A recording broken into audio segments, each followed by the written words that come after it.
Bonjour à tous mes frères et sœurs. Voilà notre petit partage que le Seigneur m'a mis à cœur de vous parler, de vous partager. Euh, Avant de commencer ce partage, je remets tout ce que je vais dire entre les mains de notre Seigneur et Sauveur Yahushua HaMashiach, entre les mains du Père, au-dessus des cieux. Alors mes frères et sœurs, aujourd'hui je vais vous parler de la loi. Je vais vous parler de la loi. Pourquoi je veux parler de la loi? Parce qu'on est dans une époque, et elle date pas d'aujourd'hui cette époque-là, mais elle continue. Il y a des idées qui continuent de se perpétrer. L'idée que la loi de Dieu, quand je parle de la loi, c'est la loi divine, qu'on retrouve dans les livres d'Exode, des Nombres, de Deutéronome. L'idée que cette loi est abolie. L'idée que cette loi est abolie et que nous sommes donc sauvés par la grâce, donc que la loi est, que la loi est annulée tout simplement. Alors mes frères et sœurs, le plus important, ce n'est pas forcément d'écouter ce que je dis. Le plus important aussi, c'est de lire la Bible. Et la Bible se compose de plusieurs livres. La Bible, c'est pas seulement le Nouveau Testament. La Bible, c'est l'Ancien Testament et le Nouveau Testament. Le Nouveau Testament éclaire l'Ancien Testament, et l'Ancien Testament donne des clés de compréhension pour le Nouveau Testament. C'est bien important de comprendre ça. Déjà, en parlant de la loi, il faut parler de Jésus. Qu'est-ce que Jésus il a fait quand il était sur terre? Parce que Jésus nous a donné l'exemple. Nous donné l'exemple de comment il faut se comporter en tant que fils de Dieu. Comment il faut aimer, comment il faut appliquer la loi. Parce que Jésus lui-même a appliqué la loi. Jésus respectait les jours de Shabbat. Il enseignait dans les synagogues les jours de Shabbat. Jésus respectait les lois alimentaires, je pense. Il n'y a pas beaucoup de passages où il parle de ça dans la Bible en parlant de Jésus, mais moi j'en suis sûr que Jésus respectait toutes les lois que Moïse a prescrites. D'ailleurs, le Nouveau Testament est clair là-dessus. Jésus est venu accomplir la loi. Dans ce sens-là. Dans ce sens accomplir. Pour moi, je vois un sens complet. C'est-à-dire il est venu accomplir d'une part toute la loi et il est venu aussi accomplir les prophéties qui ont été écrites sur lui des années auparavant. Parce que la loi, quand les apôtres et quand les pharisiens parlaient de la loi, ils incluaient aussi les livres prophétiques, les écritures, la loi et les prophètes. Donc comme Jésus il dit qu'il a accompli la loi, comme le Nouveau Testament dit que Jésus a accompli la loi, il a accompli les prophéties, mais aussi il ne faut pas mettre de côté la Torah, constituée de 5 livres, Genèse, Exode, Nombre, Lévitique, Nombre, Deutéronome. Il ne faut pas exclure ces 5 livres-là, car ils sont très très importants pour comprendre, pour avoir des clés de compréhension. Donc mes frères et sœurs, la venue de Jésus, elle nous a permis d'être acceptés par la grâce de Dieu. Voilà, il faut comprendre que Dieu choisit. Notre Dieu, Yahweh, est un Dieu qui choisit. Notre Dieu, il a choisi Abraham. Notre Dieu, à travers la descendance d'Abraham, il n'a pas choisi Ismaël, il a choisi Isaac. À travers la descendance d'Isaac, Dieu il n'a pas choisi Ésaü, il a choisi Jacob, qui est devenu par la suite Israël. Donc mes frères et sœurs, Dieu est un Dieu qui choisit. Voilà, il choisit les êtres humains afin d'accomplir son plan sur terre. Car sur terre, il faut comprendre que l'homme est un outil, non pas dans le terme négatif, mais dans le terme positif de la chose. C'est-à-dire, Dieu se sert de l'homme pour accomplir son plan.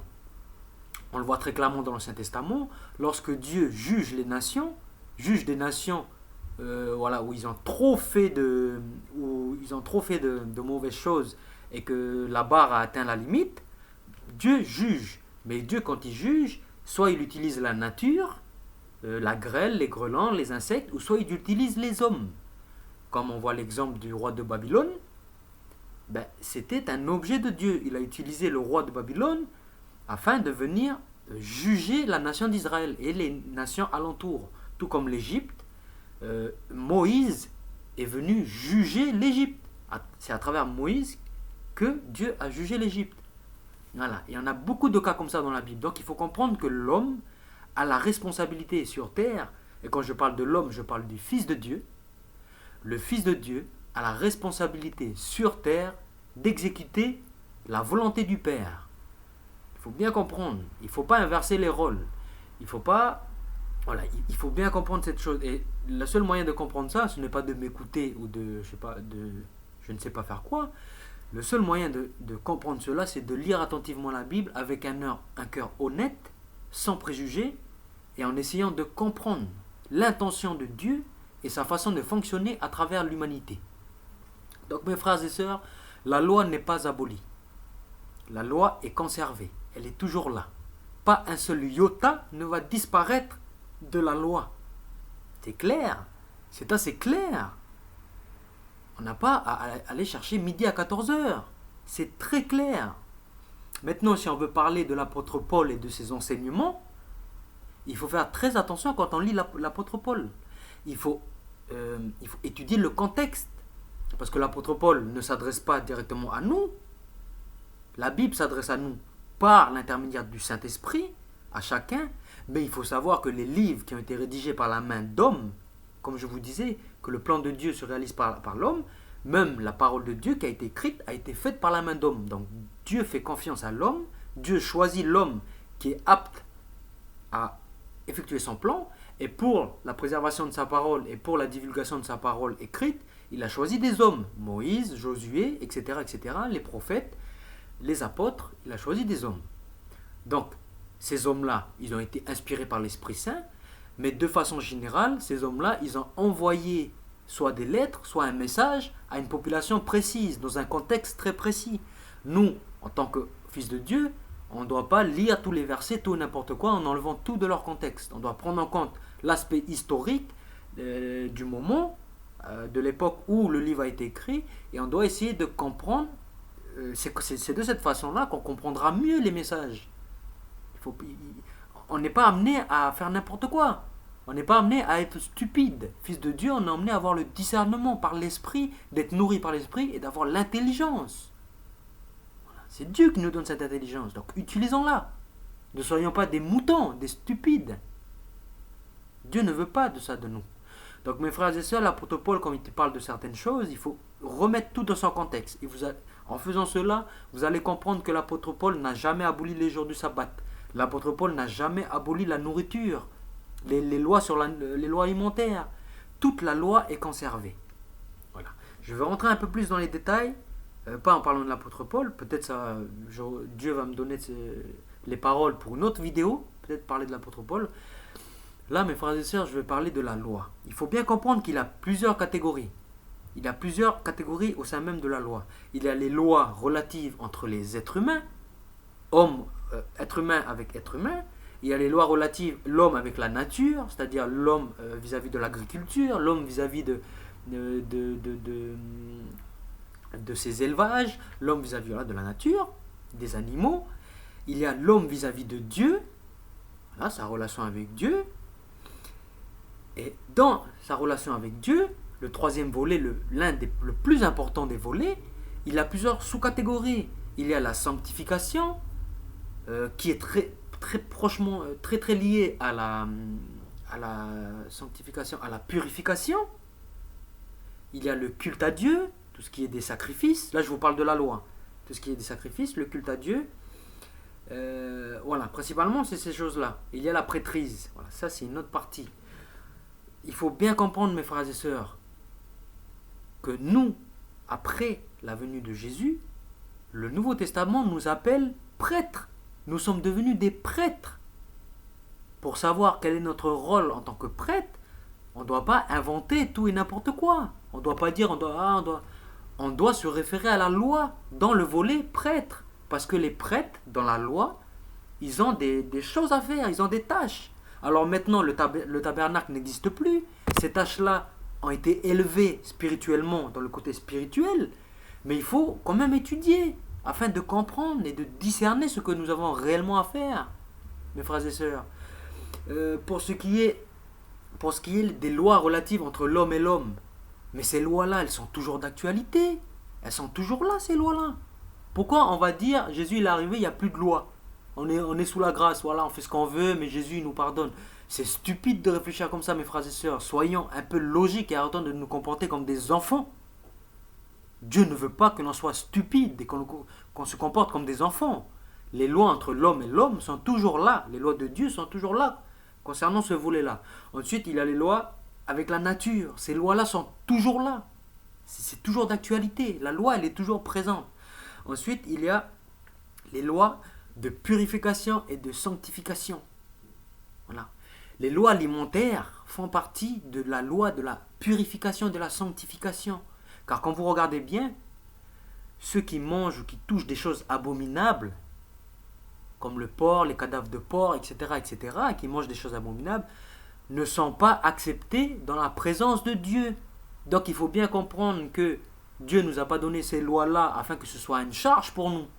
Mais Dieu nous a donné toutes ces lois afin que l'on puisse se rapprocher de lui.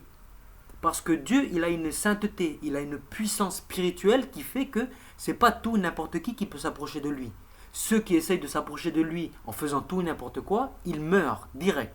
La puissance de Dieu est comme ça, on meurt, on décède. Donc Dieu, dans sa bonté, dans son amour, veut qu'on se rapproche de lui. Donc qu'est-ce qu'il fait? Il nous donne des lois qui ne sont pas là pour nous surcharger, mais il nous donne des lois qui sont là pour nous permettre de nous sanctifier afin que l'on puisse se rapprocher de lui. Il faut voir comme ça la loi. Il ne faut pas la voir comme un fardeau. La loi, il faut la voir comme un moyen à l'être humain de se rapprocher de Dieu. Car depuis la faute d'Adam, il y a eu une rupture de communication et d'échange entre Dieu et l'homme. Donc pour retrouver cette rupture, il y a certes, et oui, le plus important c'est qu'il y a Jésus-Christ, Yahushua HaMashiach, mais une fois qu'on a retrouvé ce lien-là, maintenant que le lien a été rétabli, concrètement, on ne peut pas faire tout et n'importe quoi. On doit continuer à se rapprocher de plus en plus en respectant la loi, en respectant les aliments qui sont impurs à l'homme, qui rendent le corps souillé. Des études ont été faites sur les nourritures qui sont interdites par la loi de Dieu et on voit que ce sont des animaux qui génèrent des bactéries ou des maladies comparées aux animaux purs. Tout simplement, Dieu nous a donné ces lois afin que l'on soit en pleine forme et que notre corps soit assez sain pour que l'on puisse se rapprocher de lui. Car n'oublions pas que sur terre, nous avons un aspect charnel. Tandis que lorsqu'on sera tous ressuscités et lorsqu'on va être en face de Dieu, nous n'aurons que notre aspect spirituel. Donc il n'y aura plus les lois charnelles. Mais tant qu'on est chair, on doit avoir des lois de chair, les lois charnelles. Voilà mes frères et sœurs, c'était mon petit message d'aujourd'hui. Parce que trop de personnes, trop de chrétiens, de faux chrétiens, et j'ai pas honte de le dire, de faux fils de Dieu, veulent remettre en question la loi de Dieu et dire qu'elle est obsolète et qu'elle est vieille et qu'elle n'est plus d'actualité depuis la venue de Jésus, mais c'est totalement faux, parce que Jésus lui-même est venu donner un exemple de vie sur terre et il a accompli toute la loi, il a respecté toute la loi, il s'est fait circoncire, etc., etc. Donc mes frères et sœurs, avant de dire n'importe quoi, avant d'écouter et d'accepter tout ce qui rentre dans vos oreilles, prenez la Bible, lisez la Bible. Lisez la Bible, prenez la Bible et vous allez vous rendre compte que c'est un trésor précieux qui permet à l'homme de se rapprocher de Dieu. Jésus a brisé le voile. La venue de Jésus, les seules choses dans la loi qui ne sont plus d'actualité, ce n'est pas toute la loi, c'est les aspects sacrificiels. Les aspects sacrificiels de la loi qui se réfèrent au pardon, à l'expiation des péchés, au sacrifice de communion, au sacrifice de réparation, au sacrifice d'holocauste. Tous ces sacrifices-là avaient une portée prophétique et une portée symbolique. Jésus les a tout accomplis, cet aspect-là. Mais toute la loi qui concerne l'homme, la nature et la sanctification de l'homme pour se rapprocher de Dieu, c'est toujours là, c'est toujours d'actualité. Donc arrêtons de prendre la parole de Dieu comme quelque chose de rigolo ou comme quelque chose de stupide et assumons que nous sommes des fils de Dieu et que nous devons écouter le Père de A à Z, écouter le Fils de A à Z. Voilà mes frères et mes sœurs, ce petit message d'aujourd'hui, afin que l'on soit des vrais fils de Dieu qui seront dignes de se porter et de se tenir debout devant lui lors du jugement dernier. Voilà mes frères et sœurs. Que Dieu vous bénisse, que Dieu vous donne sa paix et que Dieu vous fortifie dans les moments d'épreuve et que vous déverse sur vous l'Esprit Saint. Amen.